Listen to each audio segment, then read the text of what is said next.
Ayaw talaga tantanan ni Chavit Singson si PBBM, no? Ang klase kayang kababayan to.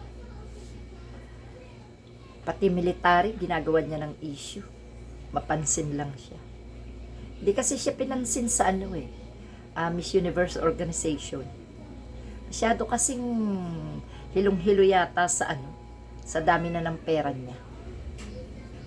Pero alam nyo, sa ginagawang niya ni Chavit, ano yan? Makukulong niya nang wala sa panahon. Citing sedition yan, ginagawa niya. Ha? Ano siya?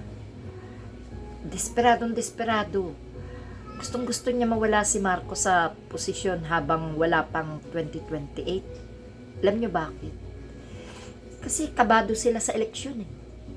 Kaya gusto nila, habang maaga, mawala na si Marcos sa upuan para maiupo na lang nila ng pwersahan si Sara.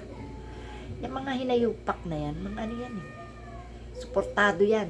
Nag-iintayan ng alok ng China. Mga naghihintay ng alok yan. Presyo para lutuin ng gusto ang eleksyon sa 2028. Kasi si China, si Xi Jinping, kunyari dinadaan niya lang sa eleksyon ang pagpapaupo kay Sara. Kasi kung nakaupo na si Sara, wala namang alam si Sara Liu, di ba? Katangahan, kabubuhan, kayabangan lang at magawa ng kasinungalingan. Walang alam. Kitang-kita nyo naman eh.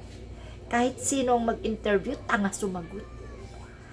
Walang alam si Sara Duterte paano magiging presidente.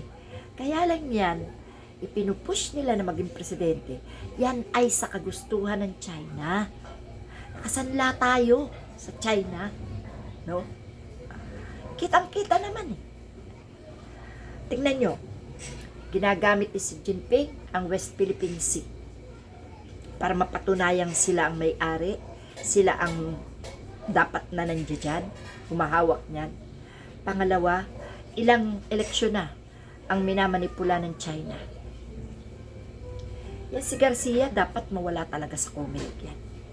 Yung mga kaalyado nilang yan, nag-iintayan ng presyo ng China para suportahan ang eleksyon ni kandidatura ni Sara Liu. Kasi si Sara Liu, ang magpapatakbo kay Sara Liu bilang presidente ay si Xi Jinping. Kaya yung mga hudas na yan, patay na patanggalin o patalsikin si PBBM. Kasi namimiligro rin sila pagdating ng eleksyon. Nag-aalala din sila. Kaya yung mga hudas na yan, by hook or by crook, gusto nila matanggal si PBBM. Pero, tila kumikilos na rin si Madam Imelda Marcos ngayon. Kahit matanda na yun, may utak pa yun. Yan ang utak noon ni President Ferdinand Marcos Sr. Nung humina na si President Ferdinand Marcos Sr., si Imelda na. Kita nyo? Pinapirmahan niya agad kay President Old Marcos yung karapatan na si Imelda ang mamamahala, makikipag-negotiate sa lahat ng bansa. Siya na ang dadayo dahil hindi na pagbiyahe si Lolo Makoy. Alam nyo, pag kumilos ang utak niyan, ito naman si Chavit, demonyo rin, no? Di niya makuha ang military ngayon. Pilit niyang kinukuha, kaya ayan, idinadamay niya sa katarantaduhan niya. Tama naman ang mga taga-military. Hindi sila kailangang makisawsaw sa politika. Dahil may sarili silang agenda. May sarili silang pangako sa bansa. Maglilingkod sila ng tapat sa bayan at sa mamamayan. Ganun po ang sinumpaan ng militar. Hindi sila sumumpa na susuportahan nila ang mga tarantadong nasa politika, na susuporta sila para magwagi ang tama o mali. Hindi sila ganun. Kaya ito si Chavit, malamang to maipakulong ni Marcos to. Pakulong mo yan, Mr. President. Tarantado yun.